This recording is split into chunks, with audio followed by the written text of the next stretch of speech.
Good afternoon, everyone. Today we are discuss the introduction to the constructor. Okay. So when a variable is declared and if it is not initialized, it contains the garbage value. We already know that the programmer need to initialize the variable with the appropriate values. This can be done through the public member function. In the first step, the object is created, and in the second step, the data members are initialized through the public member function. It could be better if the initialization is done of the time of object is created or declared.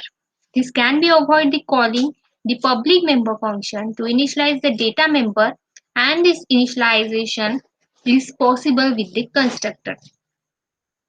So when we declare the constructor in the any class, and when constructor is called, that time the object is invoked automatically.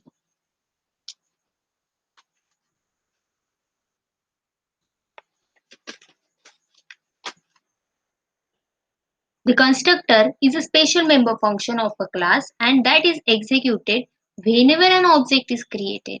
Okay, means when we declare the constructor, that time the object is invoked or it is created.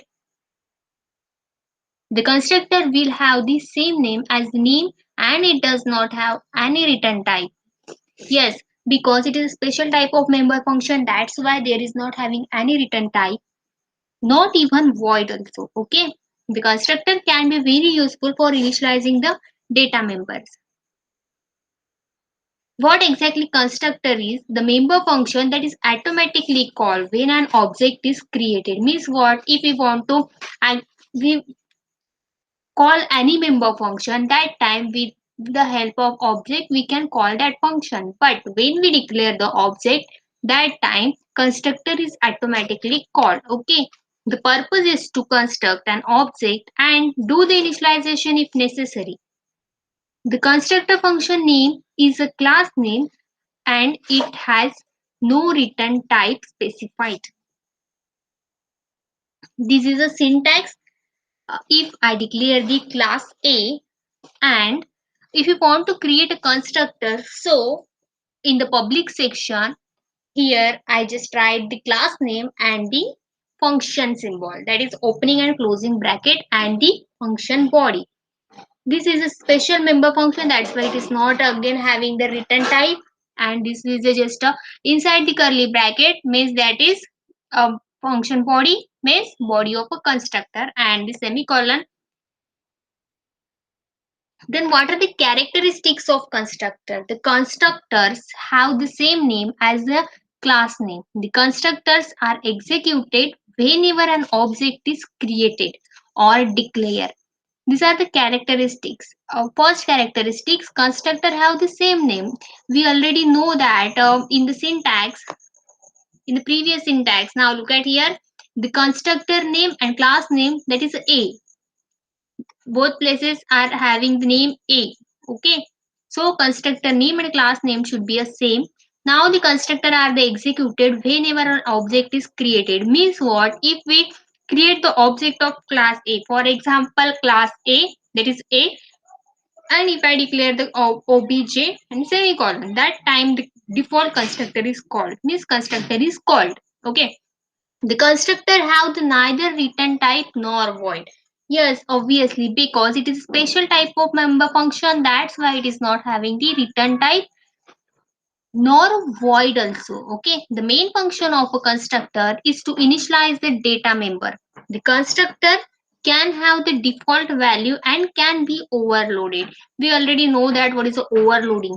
So constructor is having the single parameter, multiple parameters, so it is a different according to your choice. We can declare the some parameter, and this is a type of different parameters is called as the constructor overloading. Okay, the constructor without argument means if we are not passing the any argument in the constructor, so that time this type of constructor is called as a default constructor, and if we pass the single value or more than one value, so that type of constructor is called as parameterized constructor. Okay, and here in the previous we declare the just a default constructor. Okay, Now, what is default constructor? A default constructor is a constructor that make no argument. If you write a class with no constructor at all, the C++ will write a default constructor.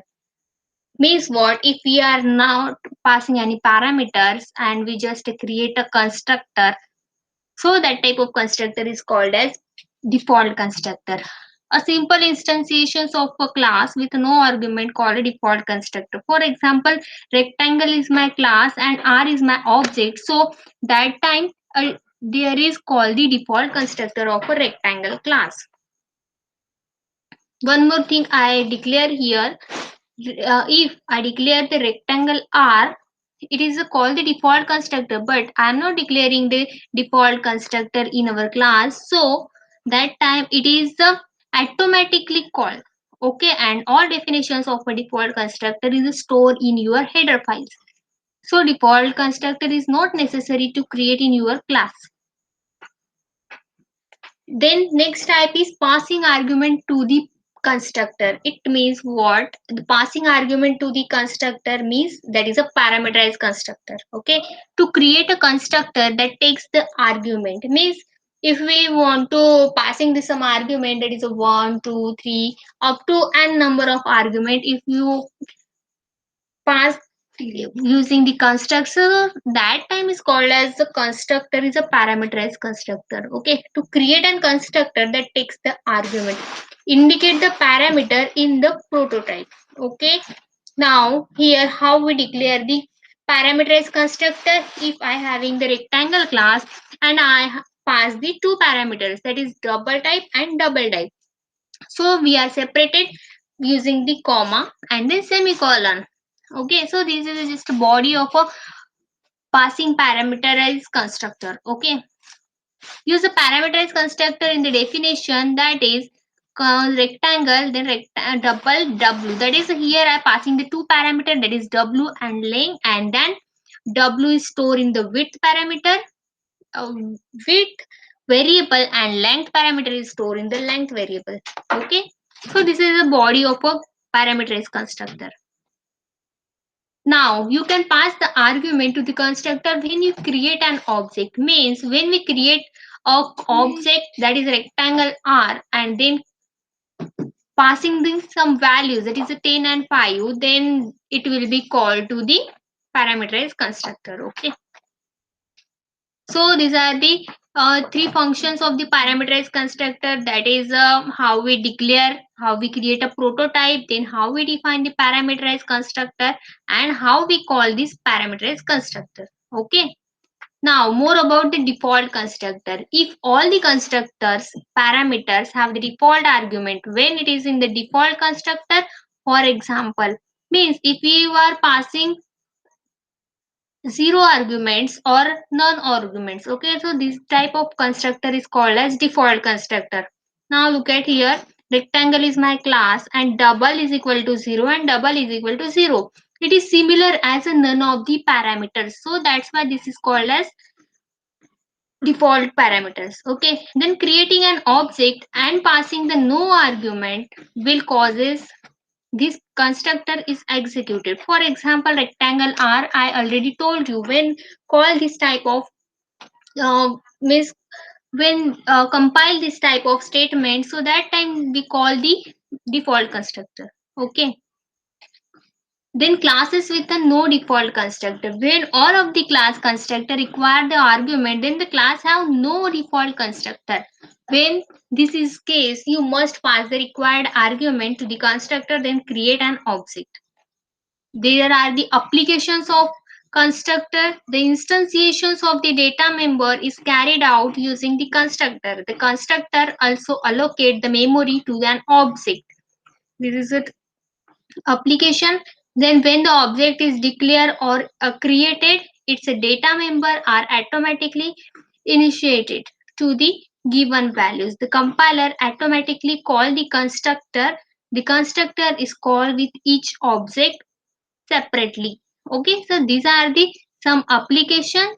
Okay, now in next topic we will discuss the destructor. Okay.